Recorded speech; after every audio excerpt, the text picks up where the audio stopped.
Welcome to the deep dive. Today we're digging into the Philippines, specifically drawing from one traveler's month-long trip across the islands. Yeah, and our goal here is pretty straightforward.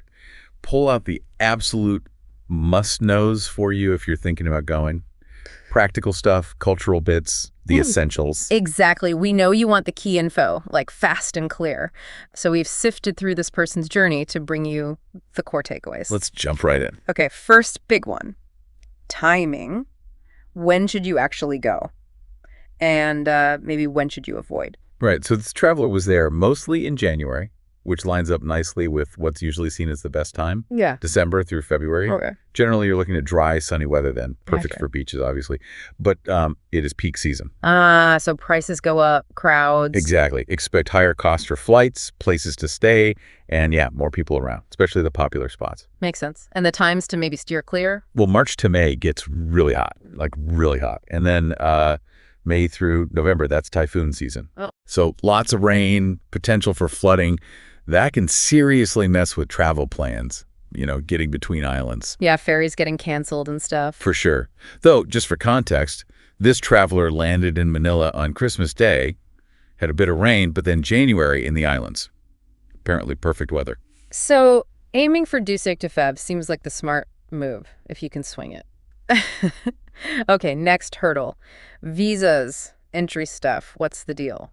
So for a lot of people, many nationalities, you get 30 days visa-free. But always double check based on your specific passport. Good advice. But the non-negotiable thing, you have to fill out the e-travel form online before your flight. It's digital, handles immigration, health info. And our traveler almost missed this. Yeah, they mentioned scrambling to do it at check-in. Definitely sounds stressful. Much easier to sort it out beforehand. We'll make sure there's a link available notionally. Right. Do it in advance. Save the headache. Got it. And good news if you want to stay longer. Apparently, getting visa extensions once you're in the Philippines is pretty straightforward. That's according to Ken Abroad, a resource they mentioned. Okay, useful to know. So you've landed, visa sorted. Now, money. How do you pay for things? Is it all credit cards? Not really. I mean, yes, in big malls, maybe some fancier restaurants, cards are fine. But honestly, cash is king there. Still. Okay. Yeah. For local transport like jeepneys or those little trikes, smaller food places, entrance fees, you really need pesos. Lots of smaller businesses, Right. Kind of like other parts of Southeast Asia, where ATM's easy enough to find, even on the smaller islands. Surprisingly, yeah. They were a bit worried about places like Sikujor maybe being harder to find one. You'd think so. But nope, ATMs were apparently pretty accessible even there. Tourism infrastructure seems to get that need. Good. Any tips on using them? Fees, limits? They mentioned using one at Manila Airport, withdrawing 10,000 pesos per transaction, maybe up to 2 times. And there was a fee, 250 pesos each time. Okay, so about $5 maybe? Good to know about the limits and fees up front. Definitely helps with planning. So speaking of planning, budget. What did this month cost? Ballpark. This traveler put themselves in the mid-range category, so aiming for roughly, say, 50 to 100 US dollars a day. Okay, a decent range. Yeah, very dependent on your style, of course. But that was their target. And where did that money mostly go, like accommodation? Accommodation varied. They found boutique hotels, nice room, private bathroom kind of thing for maybe $50 to $70 a night. Not bad. But they also splashed out a bit. Mentioned a place in BGC, that's Bonifacio Global City in Manila, for $160. And their favorite hotel, the Acarda in Manila, was $260. Wow, okay, so a mix. What about food costs? They figured around $25 to $40 a day, mostly eating at local spots, bistros. They actually didn't do much street food, but mentioned Western options are easy to find if that's your thing. Interesting. And getting around locally, taxis, trikes. Yeah, using taxis, trikes, and the Grab app, where that's like Uber over there, averaged about $10 to $15 a day for that local stuff. But that doesn't include the big travel days, right? Flights between islands, ferries. Exactly. That's a separate, potentially much bigger cost you need to factor in. Right. And staying on accommodation for a second, how did the cost compare, say, versus Thailand or Vietnam? Yeah, this is important. If you're used to how far your money goes in, like Vietnam or Thailand for a place to stay, you probably need to adjust your expectations for the Philippines. So more expensive for the same kind of quality? Generally, yes. You'll likely pay more for a similar standard. Could be lots of reasons, infrastructure, economy, whatever. Yeah. But definitely something to build into your budget. Don't expect high prices. Okay, noted. Good heads up. What about exploring on your own, renting a motorbike? They did that on Siquijor. Rented through their hotel, which was maybe a bit pricier, 550 pesos a day. Plus fuel, but fuel's cheap. 550 pesos, about 10 bucks. Okay. Yeah, something like that. But they also said you could find cheaper options outside hotels, maybe 250 to 400 pesos a day, depending on the bike. So options there too. Yeah. Let's shift to something really important, travel insurance. Oh, absolutely essential. Non-negotiable. They shared a story about getting really bad food poisoning in Macau, then a rough flight. Just shows how unexpected things happen. Yeah, you just never know. Luckily, they got affordable care in Seoul afterwards, but it highlights the need. They specifically mentioned using Safety Wing. Ah, yeah. What did they like about it? The $0 deductible was a big plus for them. Means you don't have that initial out-of-pocket cost, even for smaller doctor visits or whatever. Makes you more likely to actually use it. Right. You wouldn't hesitate for something minor if there's no deductible. Smart. Exactly. Safety Wing is a partner, so we'll notionally provide links if you want to check them out. Definitely worth looking into. Okay, Manila. Big city, usually where you fly in and out. Worth spending time there, or just head straight for the islands? It's a common question. And yeah, a lot of people with limited time do skip it or just use it as a transit hub. Why is that? What was the traveler's take?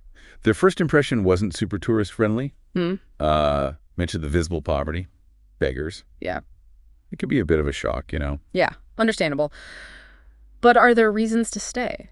For sure, especially if you have more time, like 3 or 4 weeks.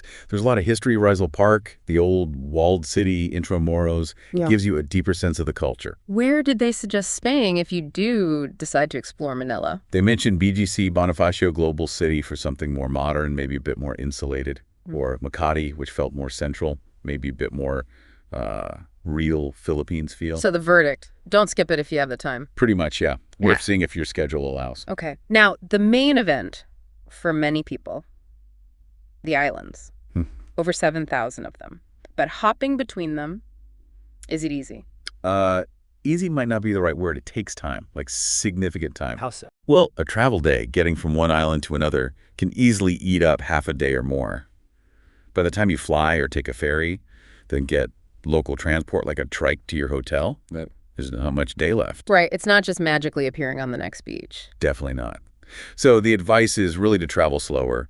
Don't try to cram too many islands into like 2 or 3 weeks. It's just not realistic, and you'll feel rushed. Plus, traffic. Yeah, on some of the more developed islands, traffic can be a real energy drain too.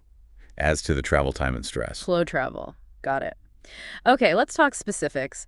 Boracay always seems a bit controversial, right? Love it or hate it. It really does spark debate. This traveler actually did a whole separate video just on Boracay. But their overall feeling, overwhelmingly positive. Really? Despite the crowds? Yeah, they acknowledged the crowds, especially around sunset and dinner time. But they still called it paradise and said they'd go back 100%. Wow. So the beach itself lived up to the hype? Apparently so. They did say it felt less crowded during the main part of the day, maybe because Filipinos tend to avoid the strongest sun. Interesting observation. Any downsides mentioned? The main frustration seemed to be the persistent sellers on the beach, you know, offering tours, souvenirs, massages. Ah, yeah. That can get tiring. Exactly. They understood people need to make a living, but said the intensity, the number of times you get approached, could be a bit much. Fair point. But overall, a thumbs up for Boracay from them. Definitely. So beyond Boracay, which other islands stood out or are generally popular? Oh, the big names always come up. Palawan, obviously, with El Nido and Coron. Siargao for surfing. Bohol, Cebu. And their personal favorites from this trip. They really like Siquijor, called it underrated. And, as we said, Boracay. Did they get to do everything they planned? Almost. They missed out on canyoneering in Cebu because they got sick, unfortunately. Stayed in Moalbol instead. Oh, shame. Yeah, but it just reinforces the idea that there are so many islands you really can't see it all in one go. You got to go back. Sounds like it. Okay, practical tech question. Wi-Fi. How reliable is it out there? It's a bit mixed. On the bigger islands, more developed places, generally pretty good. But the smaller, more remote ones? That's where it gets tricky. Their experience on Siquijor, even at a hotel up on a hill, the Wi-Fi struggled. Any solutions? They did notice some remote hotels using Starlink, the satellite internet, in reception areas. So that's becoming an option. Interesting. But their main tip, get an eSIM for your phone. Often gives you more reliable data connection options. Again, we'll notionally add links for A that. smart move. Okay, let's talk about the people. Filipino hospitality has a huge reputation, right? Massive. And this traveler's experience completely backed that up.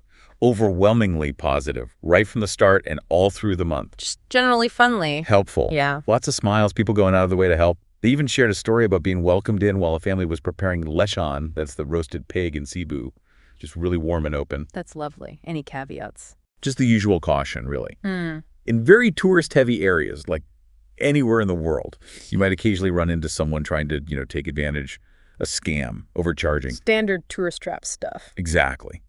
But they stressed this wasn't typical of Filipinos generally, who are known for being incredibly welcoming. Good distinction. Now, tipping. This can be confusing territory. What did they figure out? Yeah, they admitted being confused initially, especially coming from a North American background where tipping is like a whole complex system. They got some early advice suggesting tipping was pretty common for lots of small things. But what was the reality on the ground? They found that, yeah, tips are definitely appreciated, but it's not mandatory or expected in the same way as in the US or Canada. So, less pressure. Much less. Service workers are genuinely happy to receive a tip, even a small one like 20 pesos, 50, 100 pesos. It's seen as a nice bonus, a gesture. When did it feel appropriate to tip then? Situations like someone helping with luggage, really great service, or just if you felt like it, more of a genuine thank you than an obligation. Interesting how the perspective differs even between Filipinos there and those living abroad, perhaps in North America. Yeah, cultural context really shapes those expectations. They even invited listener comments on that. Definitely something to think about. Okay, food. Let's talk Filipino food. Right, so maybe surprisingly, Filipino food isn't quite as famous on the tourist trail as, say, Thai or Vietnamese foods. Yeah, Maybe less promotion historically. could be. But there must be some must-try dishes. Oh, absolutely. Yeah. You have to try chicken and asal that's grilled chicken with a specific marinade. Amazing. Oh, okay, anisal. What else? Chicken or pork adobo, classic savory dish. Pancit, different kinds of noodle dishes. Beef tapa, often for breakfast. And calamansi juice. It's like a small lime, really refreshing. Sounds good. Dessert. Halo. The classic, it means mix. Ah, right. Layers of stuff, shaved ice. Exactly. But here's the tip they learned. You have to let it melt a bit and actually mix it all together. Don't just eat it layer by layer. Okay, pro tip for halo. Mix it up. Noted. Any easy place to find that chicken and asal? Yeah, they recommended Mang and Nasal. It's a big chain, like everywhere.